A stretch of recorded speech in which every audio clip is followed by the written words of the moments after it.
शांति एक केवल परमात्मा के चरणों में ही मिलती है। भगवान इसी भारतवर्ष में आए। अब बलिका बलि एक छोटा 3.5 हाथ की जमीन उसकी मांग साधना है। मंत्रों में जो भी इस मंत्र वेद जिससे निकले है वो मंत्र कौन सा है? प्रणव। छोटा है तो कई सुनने में आता है ठीक है, महर्षि जो बोल देता है, ब्राह्मण जो बोलता है वो सब ठीक है। कभी सन्यासी को छोड़कर के केवल प्रणव किसी को बोलना नहीं चाहिए। अच्छी परंपरा है, क्यों नहीं बोलना? यदि प्रणव का चिंतन करेंगे तो संसार का संबंध टूट जाएगा। परमात्मा का आत्म साक्षात होगा तो दुनिया का रहेगा नहीं, महात्मा बन जाएगा।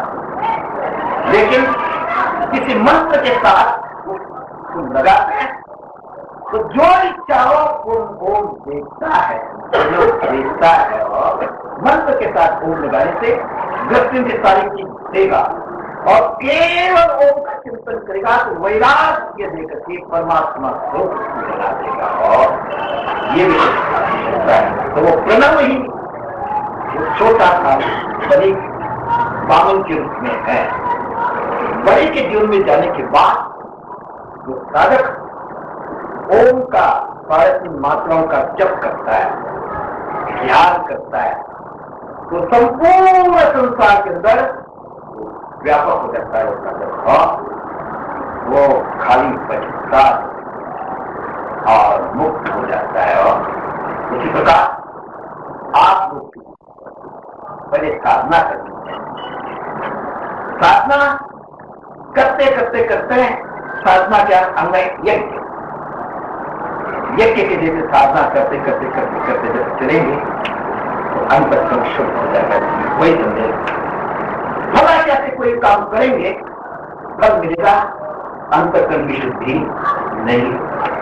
और निष्काम भावना से यदि कोई भी कर्म करेंगे अंतःकरण की शुद्धि होगी, परमात्मा का साक्षात्कार होगा, अपने आत्मस्वरूप का यथार्थ दर्शन होगा और वो जीवात्मा मुक्त हो जाएगा।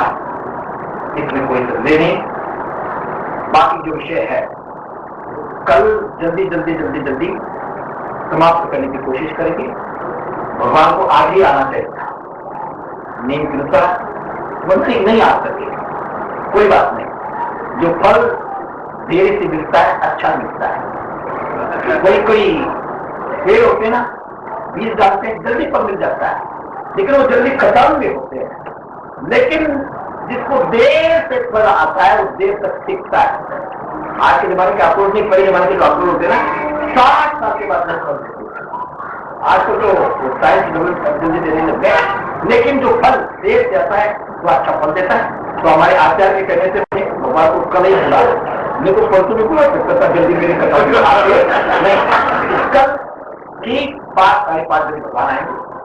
आगे से हमारे आचार्य लोग बैठे हैं, हमेशा परंपरा के अनुसार भगवान का जन्म उत्सव बड़े प्यार से कोई समझे नहीं, लेकिन धीरे धीरे मनाएंगे। कल आएंगे तो कब आएंगे पता है आपको? जेल के अंदर आएंगे तो जेल में ज्यादा गर्भावी करेंगे, नाचेंगे गाएंगे तो कल को पता चल जाएगा, फिर भगवान को उठा के दे जाएगा। और इसलिए कल हमारे आचार्य परंपरा जो करेंगे वो करेंगे।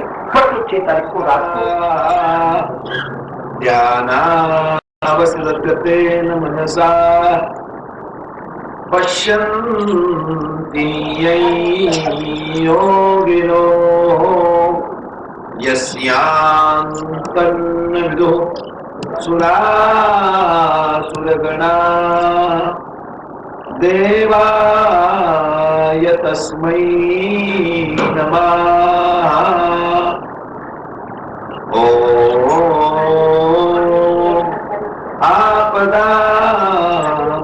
आपदामपहर्तारं दातारं सर्वसम्पदां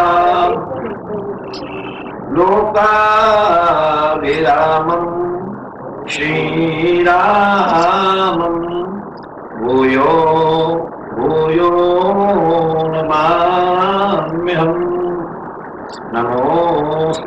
अनंताय सहस्रमूर्तये सहस्रपादा शिशिरोरुबाहवे सहस्रनाम्ने पुरुषाय शाश्वते सहस्रकोटि युगधारणे नमः। नमः कमलनाभाय नमस्ते जलशायिने नमस्ते केशवानंत वासुदेवो नमोस्तुते वासनात् वासुदेवस्य वासितं भुवनत्रयम् सर्वभूतनिवासोऽसि वासुदेवो नमोस्तुते। श्री राम जय जय राम श्री राम जय जय राम श्री राम जय जय राम श्री राम जय जय राम श्री राम जय जय राम श्री राम जय जय राम। धर्म की जय हो, अधर्म का नाश हो, प्राणियों में सद्भावना हो, विश्व का कल्याण हो। भारत माता की जय हो।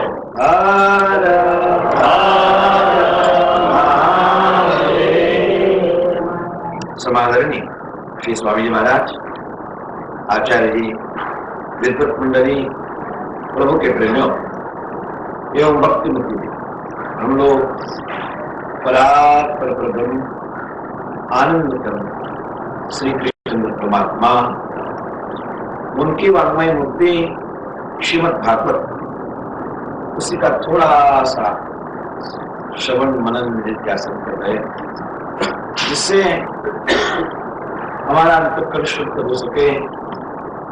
अनादि युगों से जो माया हमारे पीछे पड़ी है, माया से हम ऊपर उठे, परमात्मा का साक्षात उनके चरणारविंद में हमारी प्रीति हो, उनका व्रत हमारे ऊपर हो, इसी उद्देश्य से हम इस आयास प्रयास कर रहे। और भागवत क्यों हम बैठ गए हैं, श्रवण कर रहे हैं, इसलिए मिल रहे हैं। जब भागवत हम सुनते हैं तो हमारी तदाकार वृत्ति बन जानी चाहिए, और कृष्णमय वृत्ति बननी चाहिए, राममय वृत्ति बननी चाहिए, नरसिंह भगवान के रूप में वृत्ति बननी चाहिए। और इसलिए आया ये यदि हमारी बन गई, समाधि लगाने की कोई आवश्यकता नहीं, कुछ भी करने की आवश्यकता नहीं। और एक प्रभु हृदय में आ गए करते करते, फिर वो कभी जाएंगे नहीं, और ऐसे समा जाएंगे, ऐसे समा जाएंगे। ये जन्म मैंने कहा बेड़ा हमेशा के लिए पार। कल अपना मुख्य विषय था इंद्र महान है, सब कुछ है, लेकिन थोड़ी भी गलती हुई तो बहुत अधोगति सबकी होती है। विश्व रूप के रूप में, ब्रह्म हत्या के रूप में थोड़ी सी चलते चलते की, और अब भी भगवान सचमुच देता आप लोगों को खूब धन दे, खूब दौलत, किसी प्रकार से नहीं रहे हो, लेकिन वो आने के बाद अभिमान नहीं आने देता। यदि अभिमान नहीं है तो भगवती आपको छोड़कर कभी भी नहीं जाएगी, कभी भी नहीं जाएगी। यदि अभिमान है तो भगवती का वाहन क्या करता है, लक्ष्मी का किस पर बैठ, उल्लू, वो उल्लू बना देती है, दुख का सागर, अनिष्ट कष्टों का अंबार भर देती है। और यदि साथ साथ परमात्मा है कभी भी छोड़, यदि उसको कोई मां समझता है, पालन पोषण करता है, अपने बच्चों को कष्ट आने देती नहीं, और दूसरी दृष्टि हो तो नीचे गिरा देती है। भागवत में एक जगह पर है, एक राजा धनुष बाण लिया है उसने, और शत्रु को पराजय करते करते मारते मारते मारते चल रहा है। जब अत्याचार ज्यादा हो जाता है, पृथ्वी से अंदर से आवाज आती है, ये दुष्ट मेरे लिए कितने को मारोगे? तुम्हारे जैसे राजा महाराजा जिन्होंने मुझे प्राप्त करने के लिए बल के बल पर कितने गए, हर इंच पर कितने जलाए गए, हर तिथि पर कितने दबाए गए, इसका कोई ठिकाना नहीं। और इसलिए अभिमान गलित होकर के भगवत सेवाएं भी करते हैं, मां रक्षा करती, भगवान रक्षा करती, नहीं तो अधोगति। और वही प्रसंग है, इंद्र राजसभा में बैठ करके बाद में हाथी पर बैठा है, ऐरावती हाथी, सोने की अंबारी है, ठाट बाट है। दुर्वासा जी कहे होंगे महापुरुष जा भी जाते हैं, उनका स्वागत होता है। तो स्वागत में माला मिली थी उनको, अक्षय माला थी, दिव्य माला थी, तेजस्वी। जब जा रहे तो इंद्र जा रहा था, सोचा कि आओ, इंद्र हमारा राजा है, और राजा रहते तो धर्म की रक्षा होती हो, ये स्वस्थ रहना चाहिए। इसलिए उनको जो माला मिली थी, ये हमेशा याद रखना। जब भी महापुरुषों के पास में, गुरुजनों के पास में, विद्वानों के पास में आप जाओ, तो जाने के बाद वो प्रसाद देते, कुछ भी हो तो वो प्रसाद श्रद्धा से दे देते। प्रसाद प्रसन्न, प्रसाद के द्वारा प्रसन्न, कष्ट कभी आता ही। तुलसीदास का उदाहरण पता होगा कि तुलसीदास तीर्थ यात्रा करते करते करते करते जब बद्रीनाथ गए, तो वहां जिस दिन गए एकादशी थी, तो वहां खिचड़ी का भोग लगता है, चावल का भोग लगता है। जब गए भगवान से प्रार्थना की, पुजारी ने वही चावल का भोग, खिचड़ी का भोग हाथ में रखा। अब कठिनाई में पड़े, क्या करूं? भगवान का भोग मिला और वो है चावल का। आज एकादशी है, यदि प्रसाद लेता हूं तो एकादशी टूटती है, और एकादशी करता हूं तो इनका अपमान। कठिनाई में गए, एक छोटी सी चंद्रिया ऊपर है, और बद्रीनाथ में आपको पता है ठंडक होती है, सिकुड़ती हुई ठंडक पड़ रही है, लेकिन जब तक द्वादशी लगी नहीं, वो ऐसे ही भगवान के सामने खड़े हो गए और बैठे नहीं।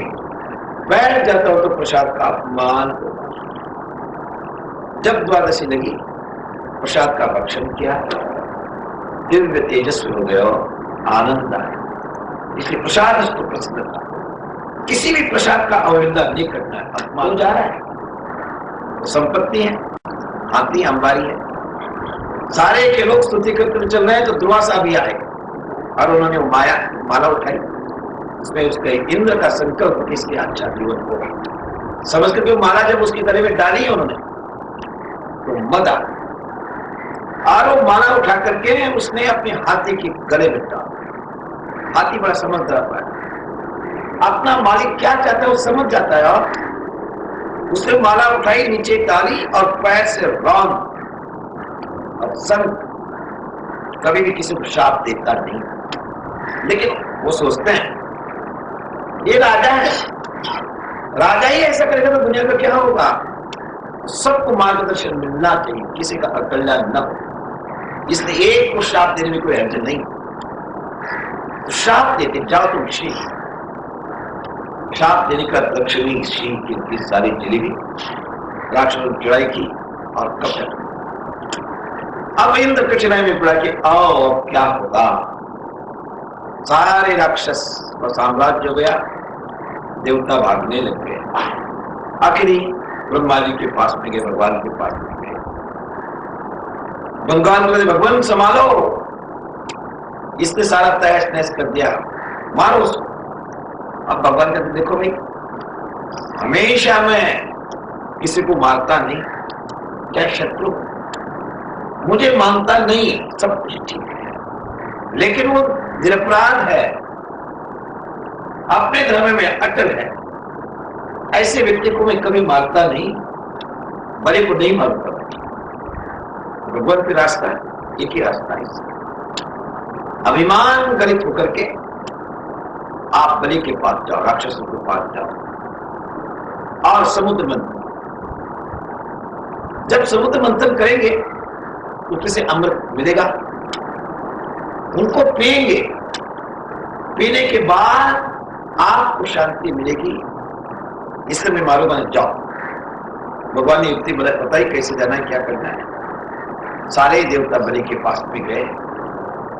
जब राक्षस ने देखा कि आओ ये सारे के सारे आ रहे शत्रु है हमारे, मारो इनको। बलि का कि नहीं, कोई भी हमारे पास में आता है वो हमारा पूजनीय है, उसका सत्कार होना चाहिए, प्राणी मात्र का अपमान नहीं होना चाहिए। और ये मानता है उसके अंदर भगवान का भक्त है और प्रहलाद के कुल का है। और जिस कुल के अंदर एक भी ब्रह्माविद्ता हो जाता है, भगवान का भक्त हो जाता है, वहां खराबी कभी आती ही नहीं।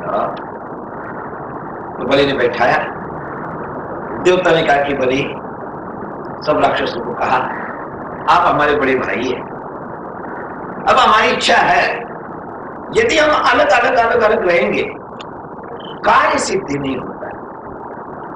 हमारी इच्छा है समुद्र के अंदर कई प्रकार के रत्न हैं, उसको निकाला जाए, कुछ आप ले लो, कुछ हम ले लें, लेकिन एक हो रहा हो। बलि ने मान लिया कि भाई एक दिन का अलग होता है तो किस काम करेंगे, लेकिन एक एक दिन की रस्सी बनेगी, रस्सी के बड़ा रस्सा बनेगा, तो वही दिन का भयानक हाथी को भी बांध सकता। संगे शक्ति कलब्ध हो गया, अनेक हो गया, बड़ा संगठन के अंदर बल है और सारे संगठित हुए। और होने के बाद अब समुद्र को मंथन करना है ना, उसकी मथानी भी बहुत बढ़िया होनी चाहिए। तो मंदराचल के पास भी गए, उठाते हैं, लेकिन अपने बल पर कभी भी आगे बढ़ना नहीं। जब भी कोई कार्य करना है भगवान को साथ में कहो, उनका नाम लेना, मंगलम भगवान विष्णु मंगलम गरुड़ध्वज मंगलम पुंडरीकाक्ष मंगलाय तनो हरि। यदि भगवान का स्मरण है कोई भी अमंगल आता ही नहीं। आपके पंडित लोग बहुत अच्छे विद्वान हैं, जब वो पूजा कर लेते हैं और पूजा करने के बाद आखिर कहते हैं ये जो भी कर्मकांड है, जो भी पूजा पाठ है क्या इसका, लेकिन आखिर निचोड़ तदेव लग्न, लग्न तब तक ठीक है, प्रतिकूल ग्रह जब तक ठीक है, सारी दुनिया प्रतिकूल हो जाए ये, लेकिन जिसके हृदय के अंदर भगवान है, जिसने भगवान ने हृदय के अंदर धारण करके रखा है, उसका अमंगल होता ही नहीं, होता ही नहीं। और सारे अमंगल भाग जाते, कुछ भी करने की आवश्यकता नहीं। केवल परमात्मा का चिंतन करने से सारे उल्टे काम भी सीधे हो जाते हैं और अपने को मदद करते हैं। तो देवता भी राक्षस भी बलवान है, लेकिन अपने बल पर गए मंदराचल को उठाने के लिए, नहीं उठा पाए। सारी ताकत लगाई, किसी का हाथ दब गया, किसी का पैर दब गया, किसी का दब गया, दुखी हो गए। आखिर देवताओं ने प्रार्थना की, भगवान हम अपने बल पर गए और क्षमा कर, हमारा बल कुछ भी नहीं, आप पधारो, इस मंदराचल को निकालो। भगवान आए, नीचे गरुड़ को भेजा है, मंदराचल को उठाया और समुद्र किनारे, अब समुद्र में छोड़ा है। छोड़ने का वासों की सर्प लाए, उसकी रस्सी बनाई, रस्सी बनाने के बाद आप सोच में पड़े देवता लोग कि आओ, यदि हम मुंह के तरफ से हो जाते हैं और देवता पूंछ पकड़ ले, तो जब उसको कष्ट होगा श्वास निकलेगा, तो श्वास के साथ विष आएगा ही, कष्ट होगा। इसलिए उन्होंने पहले पूंछ पकड़ ली, लेकिन जो तमोगुणी होता है वो अभिमान में ही मर जाता है, दूसरा उसको कुछ दिख नहीं। तो राक्षस का भाई है हम तुमसे बड़े हैं और कुछ हिनान गए, हम उधर नहीं जाएंगे। तो देवता का कोई बात नहीं, हम इधर आते हैं। उन्होंने कुछ पकड़ दी, उन्होंने मुंह पकड़ा है और अब मतना शुरू हुआ। जैसा मत्ते हैं तो वह समुद्र के अंदर जाना धसना शुरू हो। अब देवताओं को बड़ा कष्ट हो कि अरे अरे अरे अरे अरे हमने इतना आयास प्रयास किया तो सही, लेकिन ये समुद्र के अंदर ही जाता है। समुद्र क्या चीज है? ये संसार सागर यही से बड़े बड़े जहाज आते हैं, उसके अंदर डूब जाते हैं, किसी का ठिकाना नहीं। तो मंदराचल ये अपना मुनिराम है। मुनिराम आध्यात्मिक दृष्टि से सतलोक का कार्य बहुत अच्छा है, लेकिन दूसरे संस्कार भी उसके अंदर आ जाते ना, वो डूब जाता है। तो संसार समुद्र के अंदर उसको भेजा तो सही, लेकिन वहां का रस लगने के बाद उसी के अंदर फंसने लग गया और फंसने लग गया, बहुत ज्यादा फंस गया। कभी भी ऊपर उठने की कोशिश करता ही नहीं। कोई एक आधा भाग्यवान होता है और जिस पर गुरु की कृपा होती है, वही संसार सागर से उसको उठाते हैं। और नद्याम कीटा युवावृता सावर्तान धर्माशु प्राप्य तीर तरुच्छाया विश्राम्यन यथा सुखम। बहुत भयानक दौर है। और कोई महापुरुष आता है, दया आ जाती है और उस प्राणी को ऊपर उठाते हैं, उसी का उद्धार होता है। और मैं तो इस संसार सागर में से आज तक कोई भी अपने बल पर नहीं उठा और नहीं उठा। हमेशा परमात्मा को समर्पित करेंगे तो भी वो बचाता है, नहीं तो नहीं। एक बंदरी है, उसको जब बच्चा होता है तो वो क्या करती है, भूख लगती है उसको, तो बच्चे को अपनी यहाँ लटका लेती है।